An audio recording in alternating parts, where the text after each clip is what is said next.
ऐतिहासिक चौदार तालाब पर आज लाखों अनुयायियों की भीड़ उमड़ पड़ी। यह मौका था 1927 में हुए ऐतिहासिक जल सत्याग्रह के शताब्दी वर्ष की शुरुआत का। 20 मार्च 1927 को भारत के संविधान निर्माता डॉक्टर बी.आर. अम्बेडकर ने यहीं से अस्पृश्यता के खिलाफ ऐतिहासिक आंदोलन छेड़ा था। उसी क्रांति भूमि को नमन करने के लिए देश भर से भीम अनुयायी महाड़ पहुंचे।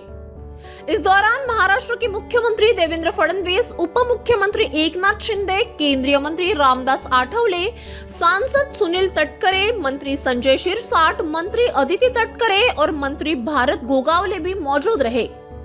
कार्यक्रम के दौरान चौदार तालाब क्षेत्र के सौंदर्यीकरण और वाटर फिल्टर योजना के लिए 55 करोड़ रुपए की निधि मंजूर की गई। इन विकास कार्यों का भूमि पूजन मुख्यमंत्री देवेंद्र फडणवीस और अन्य गणमान्य लोगों के हाथों किया गया। भारतरत्न डॉक्टर बाबासाहेब आंबेडकरांनी चौदार तळ्याचा जो सत्याग्रह केला होता त्याच्या शताब्दीच्या निमित्ताने आम्ही आलेलो आहोत।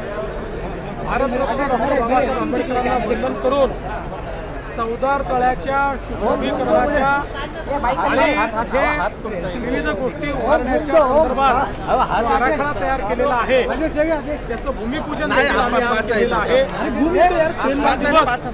हा अत्यंत महत्त्वाचा दिवस आहे कारण भारताच्या इतिहासामध्ये चौदार तळ्याचा सत्याग्रह हा समतेच्या कडे भारताला नेणारा अशा प्रकारचा सत्याग्रह राहिलाय।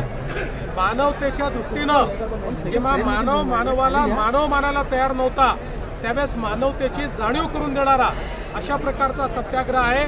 आणि आपल्याला कल्पना आहे की आज खऱ्या अर्थानं ही आठवण ज्यावेळेस आपण काढतो त्यावेळी या देशामध्ये विषमतेने ज्या प्रकारे व्यवस्था उभी केली होती त्या व्यवस्थेमुळेच आपल्याला गुलामगिरी स्वीकारावी लागली आणि म्हणून कधीच आपल्या देशात ही विषमता येऊ नये अशा पद्धतीनं काम झालं पाहिजे। म्हणूनच आजच्या दिवसाचं महत्त्व आहे आणि विशेषतः आपल्याला कल्पना आहे की सर्वात मोठा अपराध जर काही असेल तर तो अस्पृश्यता आणि विषमता असा हा अपराध आहे। आणि म्हणून आपल्या येणाऱ्या पिढ्यांना समता आणि विषमतेने झालेलं नुकसान या दोन्ही गोष्टी कळल्या पाहिजेत। या दृष्टीनं आजचा दिवस महत्त्वाचा आहे। आम्ही भारतरत्न डॉक्टर बाबासाहेब आंबेडकरांना अभिवादन केलं आहे। सर, जलशुद्धीकरण प्रकल्पाचं भूमिपूजन तुम्ही केलं, या ठिकाणाला खूप मोठं महत्त्व देखील आहे। यापुढच्या काळात सुद्धा काही विकासात्मक आराखडा नवीन केवळ जलशुद्धीकरण नाही आहे, त्याचा भरपूर विकास त्याच्यामध्ये आहे।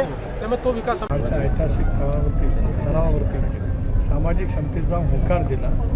मनोवादाने देशाला घेरलेला असताना, राज्याला घेरलेला असताना सर्व समाजाला न्याय हक्क मिळण्याचा अधिकार आहे ही कल्पना डॉक्टर बाबासाहेब आंबेडकरांनी याच मार्चच्या ऐतिहासिक तळावरती केली। 100 वर्ष पूर्ततेच्या होत आहेत अशा वेळेला हा ऐतिहासिक सत्याग्रह देशाच्या कानाकोपऱ्यामध्ये जावा आणि हे शताब्दी वर्ष फार मोठ्या प्रमाणावरती सादर व्हावं अशी इच्छा मागे नगरपालिकेच्या निवडणुकीच्या वेळेला मी प्रकट केली होती। मुख्यमंत्री महोदयांना पत्र दिलं होतं, अमित भाईंना पत्र दिलं होतं।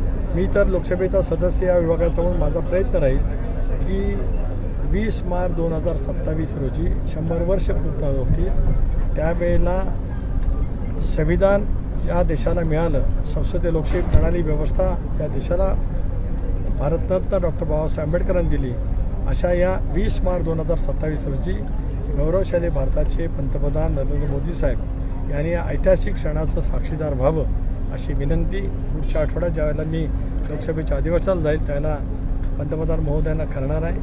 आज 57 कोटी रुपयाचा आराखडा मंजूर केला, त्याच्याबद्दल राज्य सरकारचे मुख्यमंत्री देवेंद्रजी फडणवीस, एकनाथराव शिंदे, सुनेत्रा बहिणी, अजितदादा त्या कालावधीमध्ये त्यांच्याकडे मागणी केली होती आणि मी विनंती केली होती की अर्थसंकल्पीय भाषणात या ऐतिहासिक क्षणाचा उल्लेख त्या ठिकाणी व्हावा।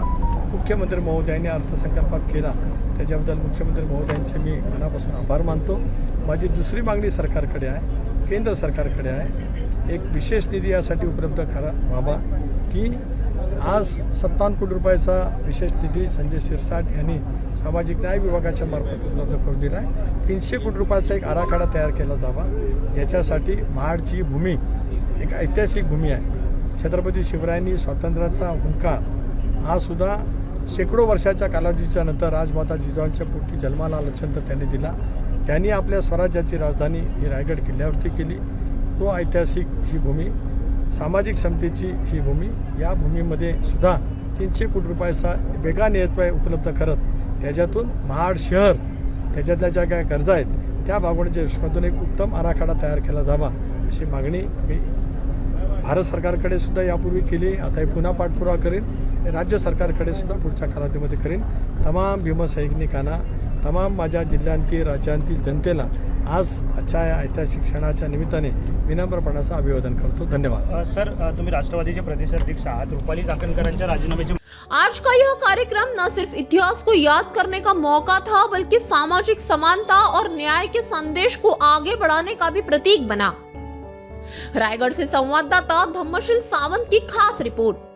हमारा हर शब्द समाज की आवाज, हमारी हर पहल निष्पक्षता का कदम, आपकी हर समस्या में आपसे पहले दिखेंगे हम हैं न्यूज फर्स्ट। ईश्वर का सच, हमारा साहस और आपका विश्वास। सच, साहस और विश्वास।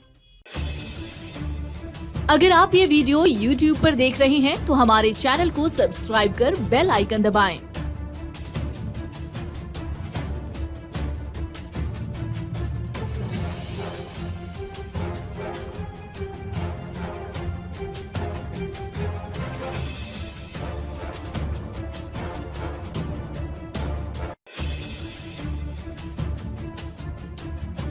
और Facebook पर देख रहे हैं तो हमारे पेज को लाइक करें